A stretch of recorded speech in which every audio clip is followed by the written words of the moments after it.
मेरी मेरी दादी माँ जिंदगी और मौत के जंग से लड़ रही है। आप और विलंब ना करिए मालिक, कुछ कुछ पैसे दे दीजिए। अरे अरे अरे चला जा यहाँ से। मेरे पास इन सब कामों के लिए कोई पैसा वगैरह नहीं है। तू क्या मुझे मूर्ख समझता है क्या रे? मैं तुझे एक फूटी कौड़ी नहीं दूंगा। चल निकल यहाँ से।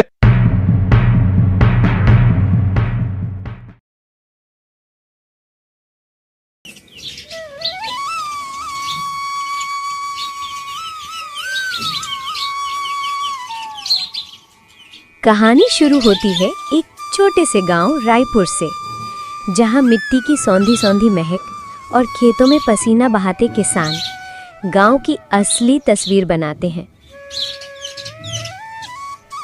जहां आपस में पनप रहे मित्रता और भाईचारा बिन कुछ कहे बता रही थी कि किसानों का आपस में प्यार कितना है। वहीं दूसरी तरफ गांव के कोने में बसता था एक गरीब बुढ़िया जानकी का घर, जो मिट्टी के बने हुए एक झोपड़ी में अपने 2 पोते रुपेश और राहुल के साथ रहती थी। घर की हालत ऐसी थी कि बारिश में छत टपकती थी और गर्मियों में छांव भी तपती थी। घर की गरीबी इतनी गहरी थी कि 2 वक्त की रोटी जुटा पाना भी मुश्किल था। लेकिन इतनी गरीबी के बाद भी उस बुढ़िया की आंखों में हमेशा अपने पोतों के लिए सपनों की चमक रहती थी। राहुल बेटा, चल जल्दी से गर्मा गर्म खाना खा ले। खाना खाएगा शरीर में ताकत आएगी। दादी माँ, हमारे पास इतना पैसा कब होगा कि हम भी अपने दोस्तों की तरह नए स्कूल का बैग और नई किताबें खरीद सके? बेटा, नई बैग और नई किताबों से नहीं, बल्कि इंसान अपनी मेहनत और ऊंचे नेक इरादों से एक सफल इंसान बनता है। जो चीज तुम्हारे पास नहीं है उसमें तुम अपना ध्यान कम केंद्रित करो, और जो चीज तुम्हारे पास है उस पर ज्यादा ध्यान केंद्रित करो बेटा। इससे भी कम सीमित संसाधनों में लोग अपने जीवन में बहुत बेहतर किए हैं और बहुत बड़ा आदमी बनकर दिखाए हैं। तो तुम क्यों नहीं बन सकते बेटा? बिल्कुल सही कहा दादी माँ आपने। तू समझा राहुल, हमारे पास अगर पैसा नहीं है तो क्या हुआ, लेकिन हम मेहनती है और हम अपनी मेहनत से पढ़ लिख कर एक दिन जरूर बहुत बड़ा आदमी बनेंगे भाई। अरे रुपेश, तू आ गया बेटा स्कूल से? बेटा, सारी लकड़ियां खत्म हो गई हैं। कल खाना बनाने के लिए लकड़ियां नहीं हैं बेटा। ठीक है दादी माँ, मैं पहले जंगल जाके कुछ लकड़ियां ले आता हूँ। उसके बाद मैं और राहुल अपना होमवर्क भी कर लेंगे। भैया आपको पता है, आज स्कूल में लड़कों ने मुझे बहुत चढ़ाया। बोले रहे थे, झोपड़ी वाला मत छूना इसको, इसके कपड़े फटे पुराने गंदे हैं, ये झोपड़ी में रहता है, ये गरीब है। ऐसा बोल बोल कर मेरा मजाक उड़ा रहे थे भैया। अरे डर मत मेरे भाई राहुल, एक दिन हमारी भी इज्जत होगी। एक दिन अपना भी आएगा भाई, जब तुझे देखकर सभी लोग सलाम करेंगे। इतना बोलकर रुपेश हाथों में कुल्हाड़ी लिए लकड़ी लाने जंगल के रास्ते निकल गया और जंगल के रास्ते अकेले जाने लगे।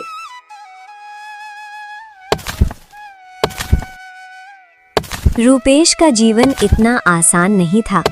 हर दिन जैसे उसके लिए किसी संघर्ष से कम नहीं था। स्कूल जाना, छोटे भाई का ध्यान रखना, दादी माँ के साथ खेत में मदद करना और खाली समय में दूसरों के घरों में जाकर काम करना, ताकि घर में 2 वक्त का रोटी बन सके। वहीं दूसरी तरफ दादी माँ रुपेश की राह देखते देखते घर के बाहर बैठी ही थी कि थोड़ी देर बाद रुपेश लकड़ी काटकर घर पहुंचा। दादी माँ, ये रही बहुत सारी लकड़ियाँ। अब आप आराम से कुछ दिनों तक खाना बना सकते हो। इतनी लकड़ियाँ आराम से सप्ताह भर तो चलेंगी ही। अब मैं अपना होमवर्क कर लेता हूँ। हाँ मेरा बेटा, जा अब पढ़ाई कर ले, तब तक मैं अपना बाकी का काम कर लेती हूँ। रुपेश का सपना बहुत बड़ा था, लेकिन उसके हालात उससे भी बड़े थे।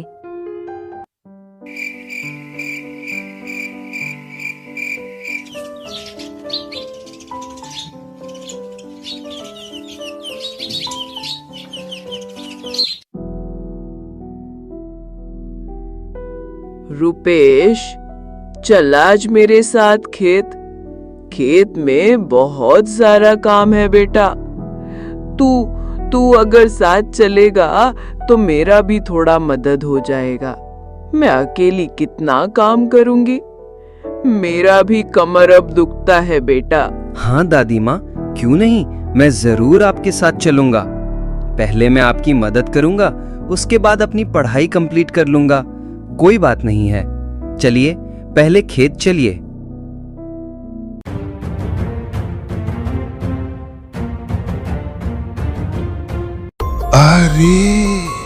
अरे ये तो वही पोते हैं ना जो अपनी दादी के सहारे जीवन जी रहे हैं। सुना हूं ये लोग पढ़ाई भी करते हैं। अरे कहां से पढ़ेंगे ये लोग, गरीब कहीं के। अरे भाई, गरीबी में पढ़ाई कहाँ होती है? इनके लिए तो पेट भरना ही बहुत मुश्किल है।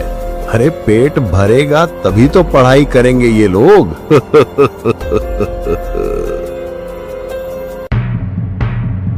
गांव वालों की तानों से भरी बातें जानकी और रुपेश की आत्मा को अंदर से तोड़ देती है।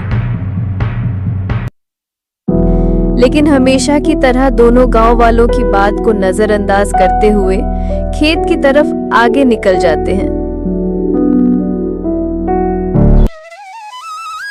रुपेश दादी साथ चलते चलते खेत तक तो आ पहुंचे थे, लेकिन गरीबी और मजबूरी से भरे हुए ताने भी रुपेश का पीछा करते करते उसके साथ खेत तक आ पहुंचे थे।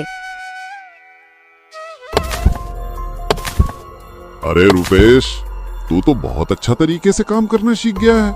अरे मेरी मान तो तू भी हमारी तरह मजदूरी कर ले। पढ़ाई से कुछ नहीं होता।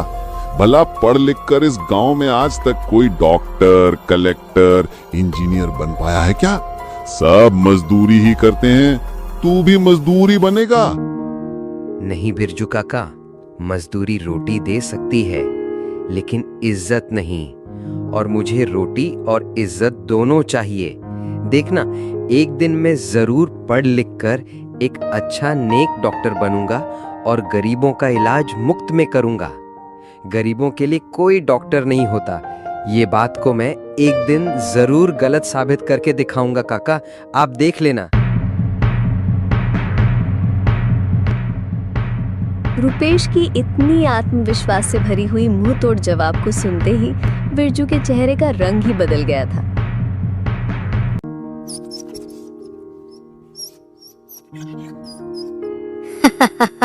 भैया देखो ना, ये डुग्गू कैसे मेरे साथ खेल रहा है।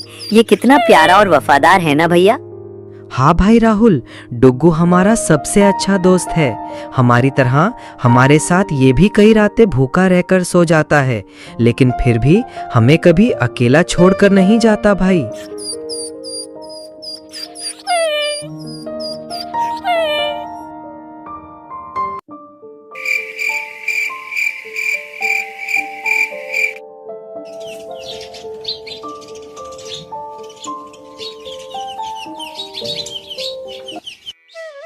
अगली सुबह रोजाना की तरह रुपेश खाली पेट फटे पुराने कपड़ों के साथ हाथों में किताब लिए स्कूल जाने के लिए निकल पड़े थे।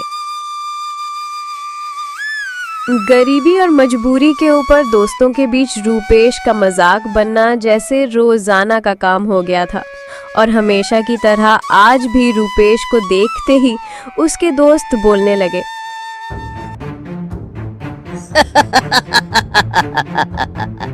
अरे देखो भाई देखो, रगड़ू आ गया, रगड़ू पढ़ाई करने आया है, पढ़ाई, और वो भी हमेशा की तरह वही फटे पुराने कपड़ों के साथ।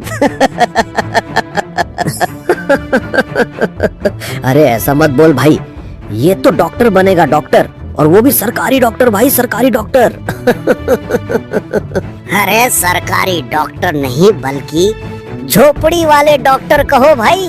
झोपड़ी वाले डॉक्टर। रुपेश के डॉक्टर बनने के सपनों के ऊपर किया गया ये मजाक को सुनकर रुपेश अंदर ही अंदर गुस्से से आग बबूला हो गया था, लेकिन अपने गुस्से को कंट्रोल करते हुए मन ही मन बोलता है, हंस लो, पर एक दिन मेरी पहचान मेरी मेहनत से होगी और मैं डॉक्टर बन के रहूंगा, देख लेना। अरे रुपेश बेटा, आ गए तुम। बच्चों, रुपेश क्लास का सबसे होशियार बच्चा है। ये गरीबी में भी ज्ञान की रोशनी जला रहा है। अपने बुरे से बुरे हालातों में भी रह अपनी दादी माँ, छोटे भाई और खेती किसानी को संभालते हुए पढ़ाई में भी बहुत मेहनत करता है। देखना, एक दिन ये लड़का बहुत नाम रोशन करेगा। समय आगे बढ़ता चला गया और इसी बीच रुपेश के किस्मत में एक ऐसा मोड़ आया जो उसके अंदर पनप रहे डॉक्टर बनने की चिंगारी को आग में तब्दील कर दिया। और एक दिन गांव में सरकारी स्वास्थ्य कैंप लगा, जहां बहुत सारे डॉक्टरों की स्वास्थ्य टीम गांव पहुंची। डॉक्टरों की टीम ने एक एक करके गांव वालों का इलाज करना चालू कर दिया था। सालों बाद गांव में आई स्वास्थ्य टीम गांव के लोगों के लिए किसी वरदान से कम नहीं था। वहीं एक तरफ रुपेश के अंदर खुशियों का जैसे सैलाब सा आ गया था। बचपन से जो बनने का सपना था, आज वही रुपेश के सामने था, जिसे रुपेश बिल्कुल एक टक लगाए देखते रहता था। रुपेश के दिल छू लेने वाली इस हरकत को डॉक्टर बिन कुछ कहे एक बार में समझ जाता है। और थोड़ी देर बाद, तुम इतने ध्यान से क्यों देख रहे हो बेटा? क्या तुम्हें भी कुछ परेशानी है? क्या तुम्हें भी इलाज करवाना है? मुझे भी डॉक्टर बनना है साहब। मेरी दादी माँ कहती है, हमारे जैसे गरीबों का इलाज कोई नहीं करता। गरीबों के लिए कोई डॉक्टर नहीं होता, इसलिए मेरा डॉक्टर बनना एक सपना है साहब, ताकि मैं गरीबों का इलाज मुफ्त में कर सकूं। एक छोटे से बच्चे की इतनी समझदारी भरी बातों को सुनकर डॉक्टर समझ जाता है कि रुपेश के अंदर कुछ कर दिखाने का एक अलग ही आग है और ये लड़का अपने सपनों के लिए कुछ भी कर सकता है। शाबाश बेटा, बहुत अच्छे। तुझ में कुछ कर दिखाने का एक अलग ही आग है। तेरे अंदर बहुत जुनून है बेटा। मैं तुम्हारे इस सपने की कद्र करता हूं और मैं अपनी तरफ से जितना हो सके तुम्हारा मदद जरूर करूंगा बेटा।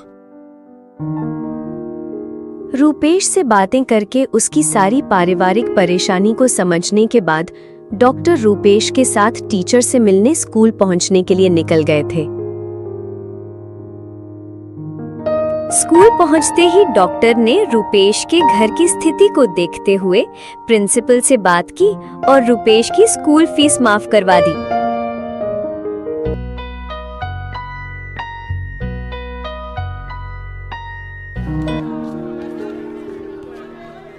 बच्चों, इस बार गांव के स्कूल में सबसे ज्यादा अंक लाकर प्रथम स्थान हासिल करने वाला छात्र रुपेश है। चलो सभी रुपेश के लिए ताली बजाओ।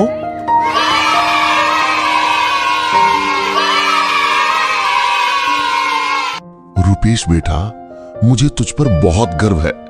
तुमने अपने बुरे हालातों और सीमित संसाधनों में रहकर भी इतनी अच्छी पढ़ाई करके आज पूरे स्कूल में प्रथम स्थान प्राप्त किया है। धन्यवाद मास्टर जी, मैं जरूर आपके विश्वासों में एक दिन खरा उतरूंगा। रुपेश का पूरे क्लास में प्रथम स्थान हासिल करने से कुछ बच्चे तो खुश थे, लेकिन कुछ बच्चे जलन से लाल हो चुके थे। एक गरीब झोपड़ी वाले बच्चे का आगे निकलना जैसे किसी को सहन नहीं हो रहा था। रुपेश का स्कूल में प्रथम आने की बात गांव में बिल्कुल एक धुएं की तरह फैलने लगी थी और हमेशा की तरह एक बार फिर से रुपेश के लिए ताने तैयार होने लगे थे। और थोड़ी ही देर बाद अरे सुने तुम लोग, वो कल का गरीब झोपड़ी वाला छोरा जो डॉक्टर बनूंगा चिल्लाते रहता था, वो आज अच्छे अंक से प्रथम स्थान हासिल किया है। लगता है अब तो डॉक्टर बन ही जाएगा।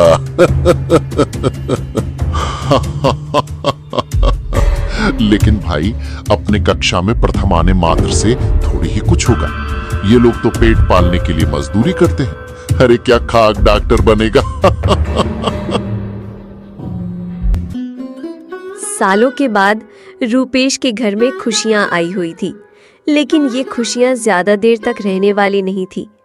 दादी माँ का अचानक तबीयत बिगड़ने की वजह से पूरे घर में आई खुशी पल भर में दुख में बदल चुकी थी। रूपेश बेटा, अब मैं शायद इस दुनिया से जाने वाली हूँ। मेरी उम्र अब जाने के हो गई है बेटा। मेरा तबीयत बहुत खराब है। ऐसा लग रहा है जैसे मेरा अंतिम समय आ गया है।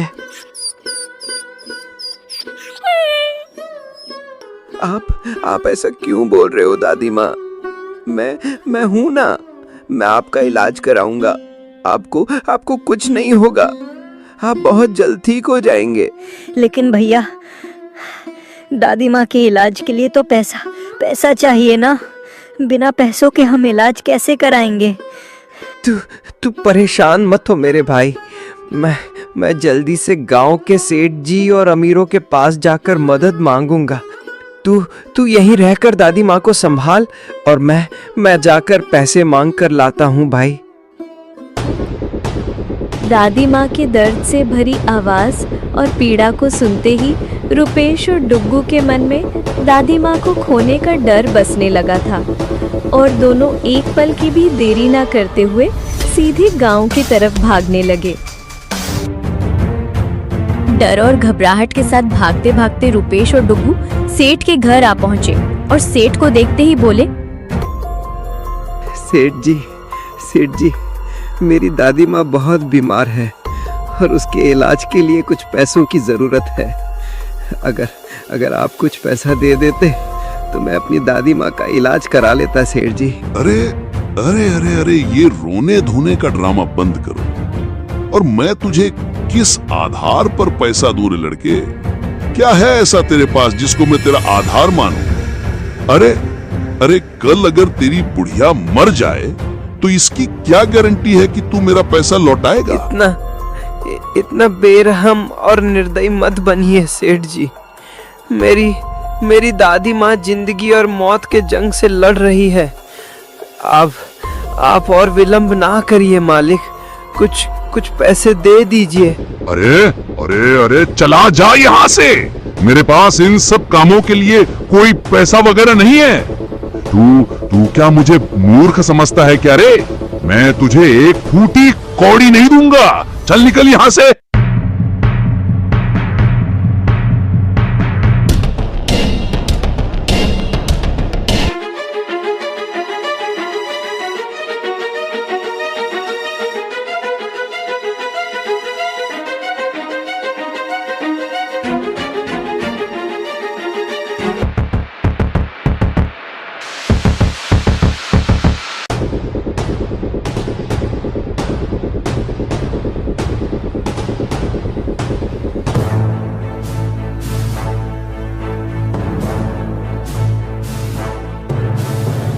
गरीबी और मजबूरी इंसान से क्या नहीं कराता।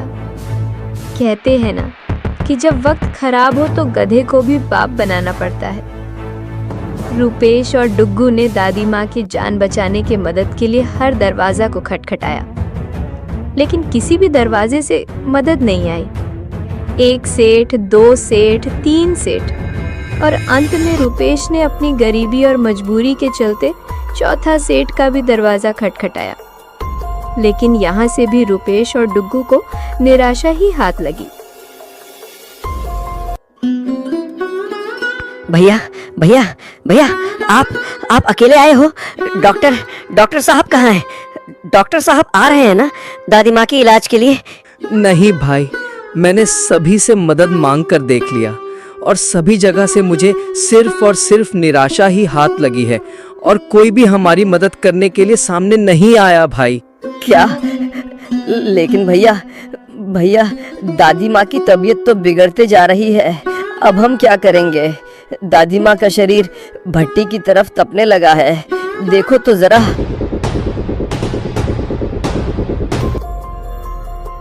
रूपेश, राहुल बेटा, शायद मैं अब नहीं बच पाऊंगी बेटा।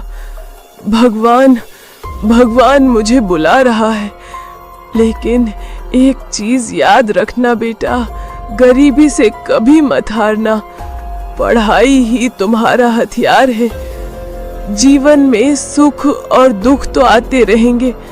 मेरी कही हुई एक बात हमेशा तू याद रखना कि मुसीबत इंसान को कमजोर करने नहीं बल्कि मजबूत बनाने आती है, कुछ सिखा कर जाती है बेटा। तुम मुझसे वादा करो बेटा कि तुम पढ़ लिख कर एक बहुत अच्छे डॉक्टर बनकर गरीबों का इलाज करोगे।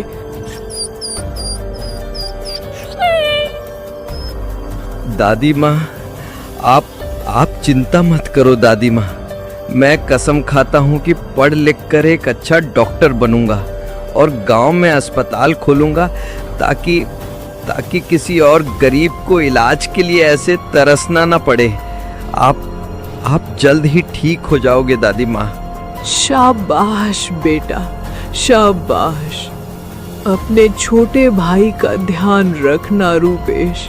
हे भगवान, हे राम, हे भगवान।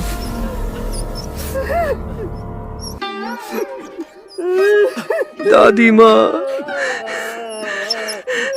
नहीं दादी माँ नहीं, तू हम दोनों को छोड़कर नहीं जा सकती दादी माँ। उठो ना दादी माँ, उठो ना। हम किसके सहारे जिएंगे दादी माँ? हमारा यहाँ अपना कौन है दादी माँ? माँ बाप तो पहले से ही हमें छोड़कर चले गए। एक तू ही सहारा थी, अब तू भी चली गई। हम कैसे जिएंगे दादी माँ? उठो ना दादी माँ, उठो ना दादी माँ।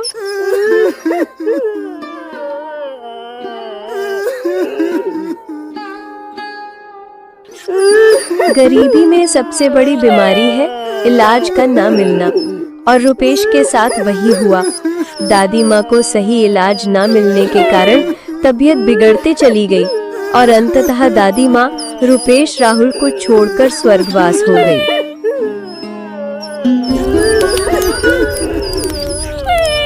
दादी माँ, अरे वो दादी माँ, लौट आना। नहीं है हमारा तेरे बिना कोई भी। अम्मा, अरे वो अम्मा, उठो ना। देख मैं डॉक्टर बन गया दादी माँ, अब मैं तेरा इलाज करूंगा। अब तो उठ जा दादी माँ। अरे वो दादी माँ, दादी माँ।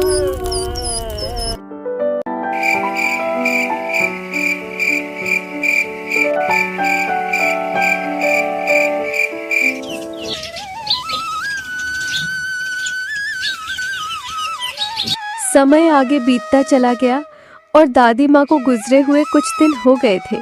दादी माँ के जाने के बाद अब तो महिलाएं भी ताने मारने से पीछा नहीं हट रहे थे। अरे शांति बहन, देखा तुमने कपट करने का नतीजा? बुढ़िया का पाप अब बच्चों को सहना पड़ रहा है। भगवान सब देखता है बहन। नहीं तो इतने छोटे बच्चों को ऐसे अनाथ बनाकर भगवान बुढ़िया को अपने पास नहीं बुलाता।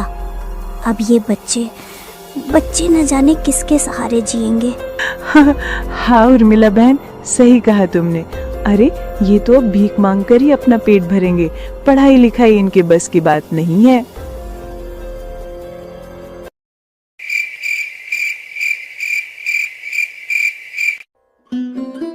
दादी माँ की मौत के बाद रूपेश और राहुल बुरे तरीके से टूट चुका था, लेकिन उसने कभी हार नहीं मानी और रूपेश अपनी भूख को दबाते हुए हिम्मत करके राहुल को खाना देने के लिए आगे बढ़े। राहुल मेरे भाई, चल खाना खा ले। तूने 2 दिन से ठीक से खाना नहीं खाया है भाई। ऐसे भूखा रहेगा तो कैसे चले। भैया, दादी माँ की बहुत याद आ रही है। ऐसा लग रहा जैसे जैसे कि दादी माँ हमारे आसपास ही बैठी हुई है। भैया, अब हम अनाथ हो गए ना। अरे नहीं रे पगला, ऐसा नहीं बोलते। अरे मैं तो हूं ना तेरा, मैं तेरे लिए सब कुछ करूंगा। कभी तुझे अनाथ महसूस होने नहीं दूंगा मेरे भाई। दादी माँ हमें अकेला छोड़ गई हैं, लेकिन उनका सपना हमारे साथ है। हम हार नहीं मानेंगे भाई। दादी माँ का सपना हमको पूरा करना है। हाँ भैया, सही कहा आपने। हम हार नहीं मानेंगे। हम दादी माँ का सपना जरूर पूरा करेंगे। दादी माँ अब इस दुनिया में नहीं थी, लेकिन उसकी कमी सबसे ज्यादा रुपेश को खलती थी, जो हालांकि हिम्मत जुटाकर राहुल के पास बैठता तो था, लेकिन वही रुपेश अकेले रहकर दादी को याद करते करते रोता रहता था। दादी माँ, मैं जरूर कामयाब होकर दिखाऊंगा और एक दिन एक अच्छा डॉक्टर बनकर गरीबों का इलाज करूंगा। मैं आपसे वादा करता हूँ कि हालांकि आपकी मृत्यु गरीबी और इलाज न मिलने के वजह से हुई हो, लेकिन आज के बाद इस गांव में किसी की भी मृत्यु गरीबी और इलाज की कमी से नहीं होगा दादी माँ।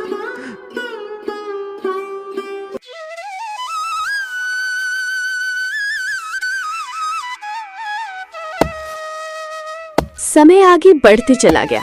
रुपेश और राहुल गरीबी, मजबूरी और अपने पापी पेट के चलते गांव में छोटे छोटे काम करने लगे ताकि 2 वक्त की रोटी मिल सके।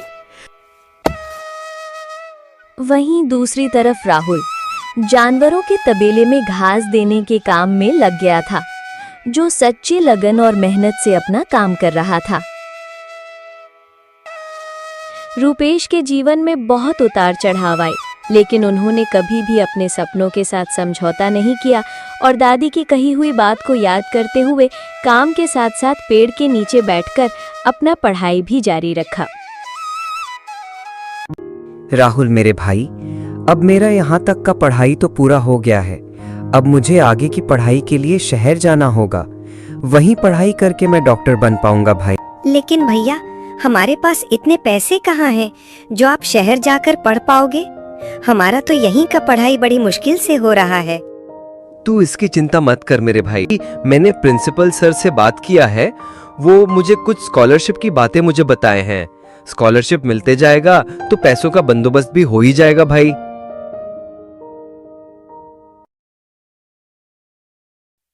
समय आगे बढ़ता चला गया और रुपेश दादी माँ की कही हुई बातें और अपने अंदर पनप रहे डॉक्टर बनने के सपने की जिद को पूरा करने स्कॉलरशिप लेकर शहर के मेडिकल कॉलेज में एडमिशन ले लिया था। शहर जाने के बाद रुपेश की हालात और भी खराब होते जा रही थी। गरीबी, मजबूरी और पैसों के अभाव के चलते रुपेश को कई दिन भूखा सोना पड़ता था। रुपेश के हालात चाहे जैसे भी हो, लेकिन उसने कभी भी अपनी पढ़ाई और अपने सपनों को नजरअंदाज नहीं किया और सड़कों की स्ट्रीट लाइट जलते ही रुपेश लाइट के नीचे बैठकर पढ़ाई करना चालू कर दिया था। रुपेश की पारिवारिक स्थिति ठीक नहीं होने के बाद भी अपने काम के प्रति जुनून और डिसिप्लिन से भरी मेहनत को देखकर कॉलेज के प्रोफेसर ने रुपेश को पार्ट टाइम एक जॉब ऑफर किया। जॉब मिलते ही रुपेश की स्थिति में जैसे सुधार आने लगा था। रुपेश जितने लगन से पढ़ाई करता था, उतने ही लगन के साथ अपना पार्ट टाइम जॉब भी करने लगा था, जिससे उसके दैनिक खर्चे भी अब चलने लगे थे। रुपेश के शहर जाने के बाद राहुल डुग्गू के साथ खेतों में काम करने के लिए आ पहुंचे थे। हमेशा की तरह राहुल अपनी सच्ची लगन से खेतों में काम कर ही रहा था कि तभी अचानक अरे वो डॉक्टर भैया, कहाँ है आपकी दवाई और इंजेक्शन?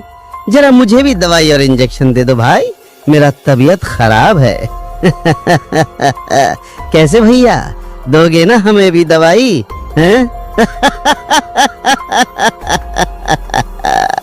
अरे हाँ भाई हाँ, इसका बड़ा भाई तो डॉक्टर बनने गया है, डॉक्टर बनने।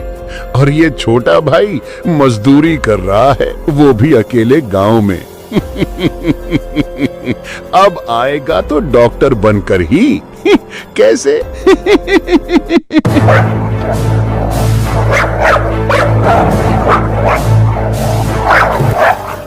बचपन से सुनते और सहते आ रहे तानों का जवाब देना राहुल अब जरूरी नहीं समझ रहा था। लेकिन डुग्गू को जैसे ही ताने अब बर्दाश्त नहीं हो रहा था और गांव वालों के ताने आते ही डुग्गू ने पलटकर तानों का जवाब दिया, जिससे सुनकर गांव वालों की बोलती बंद हो गई थी। वहीं एक तरफ समय आगे बढ़ता चला गया और आज कॉलेज के नोटिस बोर्ड में रिजल्ट लगा था, जहां पर सभी बच्चे अपना अपना रिजल्ट देखने में लगे हुए थे। और इसी बीच रुपेश भी अपना रिजल्ट देखने नोटिस बोर्ड के पास आ पहुंचे, जिस लिस्ट में रुपेश का नाम सबसे ऊपर पहले नंबर पर चमक रहा था, क्योंकि रुपेश ने पूरे कॉलेज में प्रथम स्थान हासिल किया था। वाह रुपेश भाई वाह, तुमने तो कमाल ही कर दिया भाई। पूरे कॉलेज में प्रथम स्थान हासिल कर लिया। तुम्हें बहुत बहुत बधाई हो रुपेश भाई, बहुत बहुत बधाई हो। हमने तुम्हें बुरे हालातों में मेहनत करते, संघर्ष करते हुए देखा है भाई। तुम सच में इस कामयाबी के हकदार हो भाई।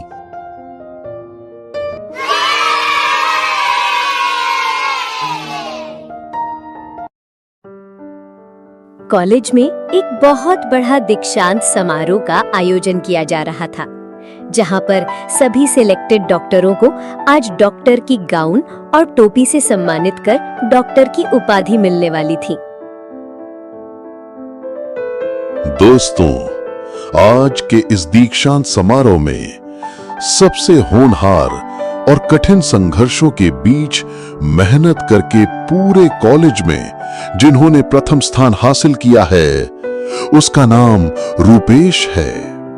मैं रुपेश से आग्रह करता हूं कि वो मंच में आकर आज डॉक्टर की उपाधि हासिल करें।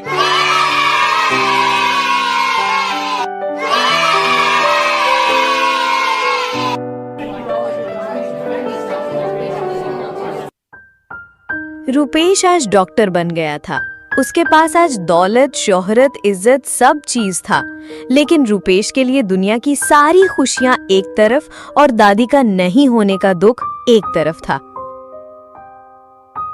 दादी, आज मैंने आपका सपना पूरा कर दिया। देख मैं डॉक्टर बन गया। अब मैं गरीबों का इलाज मुफ्त में करूंगा। काश आज तू मेरे सफलता को सामने से देखती दादी माँ। रुपेश के डॉक्टर बनने की खबर अगली सुबह अखबारों में छपकर गांव पहुंची हुई थी, जहां सभी लोग ध्यान से आश्चर्यचकित होकर पढ़ने लगे थे। इसी बीच गांव का एक बुजुर्ग अखबार पढ़ते हुए बोला, रुपेश बना गांव का पहला डॉक्टर। शहर के सबसे बड़े कॉलेज में रुपेश को मिला डॉक्टर की उपाधि।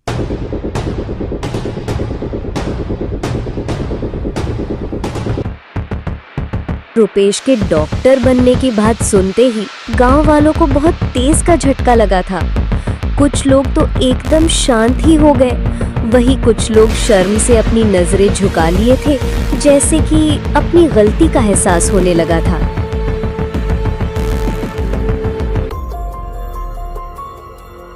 अरे भाई, ये कैसा चमत्कार कारनामा हो गया जिसे हम मजाक समझते थे। उसने तो आज सचमुच कमाल ही कर दिखाया। ये तो सच साबित हो गया भाइयों कि मेहनत कभी बेकार नहीं जाती। इतने गरीबी हालातों में भी रुपेश ने डॉक्टर बनकर दिखा दिया और साबित कर दिया कि जीवन में हालात मायने नहीं रखता। इसका मतलब अब हमारा इलाज भी संभव है। रुपेश बेटा अब हमारा भी इलाज करेगा।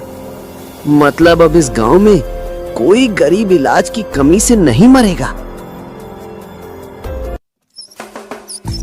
गांव वाले से अखबार में रूपेश की डॉक्टर बनने की खबर को सुनते ही राहुल और डुग्गू खुशी से पागल हो गए थे। सारी ताने मारने वाले लोगों का आज अचानक ऐसे पल भर बदलना बिन कुछ कहे ये बता रहा था कि जीवन की सफलता ही सारे बातों के बखेड़ों का इलाज होता है। डुग्गू, देखा भाई तुमने, भैया ने सबको कैसे जवाब दे दिया। आज तो दादी माँ का सपना भी पूरा हो गया भाई। अब सबका इलाज अच्छे से होगा भाई।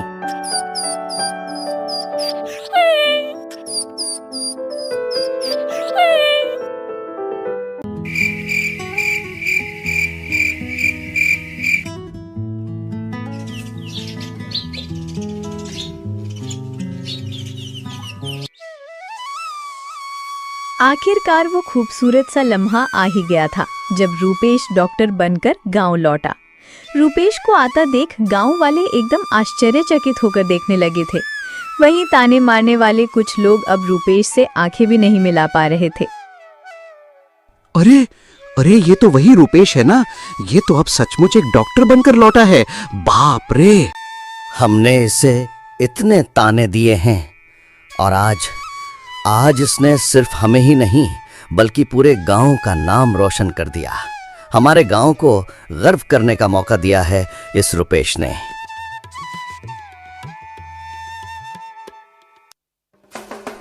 राहुल, मेरे भाई राहुल, देख मैं डॉक्टर बनकर आ गया भाई।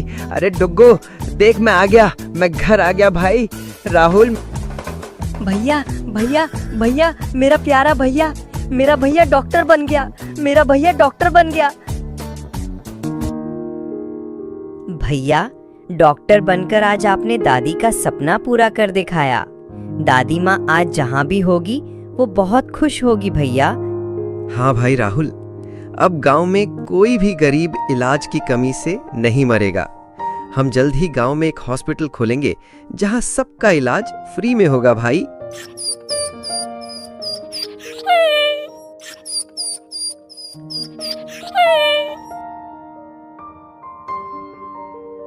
गरीबी कमजोरी नहीं होती, वो तो हमें लड़ना सिखाती है। अगर सपना सच्चा हो और माँ का आशीर्वाद साथ हो तो कामयाबी जरूर मिलती है। इसीलिए इंसान को कभी भी अपने हालातों से नहीं डरना चाहिए और अपने सपनों को हमेशा हमेशा जिंदा रखना चाहिए। और अंततः बचपन से मन में पनप रहे सपना आज साकार हो गया था। रूपेश ने अपनी दादी के नाम पर एक छोटा सा हॉस्पिटल खोल लिया था जहां गांव के लोगों का निःशुल्क इलाज होना शुरू हो गया था। कहते हैं जब कोई इंसान अपनी सफलता का उपयोग समाज की भलाई में करता है तभी उसका जीवन सार्थक होता है, और रूपेश ने वो काम कर दिखाया था।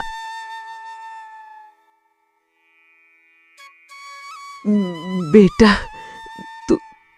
तू तो रूपेश है ना, जानकी बहन का बेटा, जो छोटा सा था और जानकी के साथ खेत जाया करता था। हाँ माँ, अब मैं गरीबों का डॉक्टर हूँ। दादी माँ का सपना आज मैंने पूरा कर दिखाया। अब हमारे गांव में कोई भी गरीब सही इलाज की कमी से अपनी जान नहीं गंवाएगा। सबको सही इलाज मिलेगा माँ।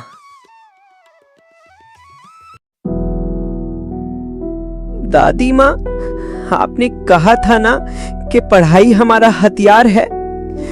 देख, आज मैंने वही हथियार गांव की सेवा में लगा दिया है। सारे गांव वालों का अब निःशुल्क इलाज हो रहा।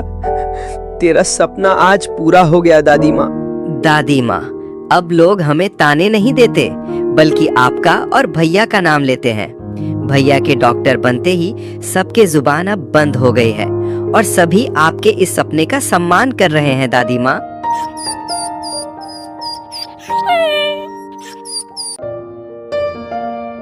सपने कभी छोटे बड़े नहीं होते, बस उन्हें पूरा करने का जज्बा बड़ा होना चाहिए। बुढ़िया का समझदार बेटा रूपेश आज पूरे गांव के लिए एक मिसाल बन गया था। चारों तरफ आज सबकी जुबान पर रूपेश का नाम ही चल रहा था। रूपेश बेटा, हमें माफ कर दो। हमने तुम्हें कमजोर और गरीब समझकर बहुत ताने दिए हैं और आज तुम ही हमारा मसीहा बनकर सामने आए हो बेटा। हमें माफ करो। हाँ रूपेश बेटा, तूने तो आज हमारी आंखें ही खोल दी। अब कोई भी गरीब इलाज के कमी से नहीं मरेगा। तेरा जितना तारीफ करे उतना कम है बेटा। तेरा बहुत बहुत धन्यवाद रूपेश। गलती इंसान से ही होती है चाचा, लेकिन मुझे खुशी है कि देर से ही सही, लेकिन आप लोगों के सोच में परिवर्तन तो आया। ये बहुत बड़ी बात है। देखा गांव वालों, रूपेश बेटा का बड़प्पन, जो आप लोगों की इतनी बड़ी गलती को पल भर में माफ कर दिया। शाबाश बेटा शाबाश। मैंने तो शुरू से ही कहा था कि रूपेश एक दिन बहुत बड़ा कुछ करेगा और आज इसने कर दिखाया। ये सब आपके आशीर्वाद का ही परिणाम है मास्टर जी। आपने मेरे गरीबी स्थिति में जो मेरा साथ दिया है उसको मैं मरते दम तक नहीं भूलूंगा। आपका बहुत बहुत धन्यवाद मास्टर जी।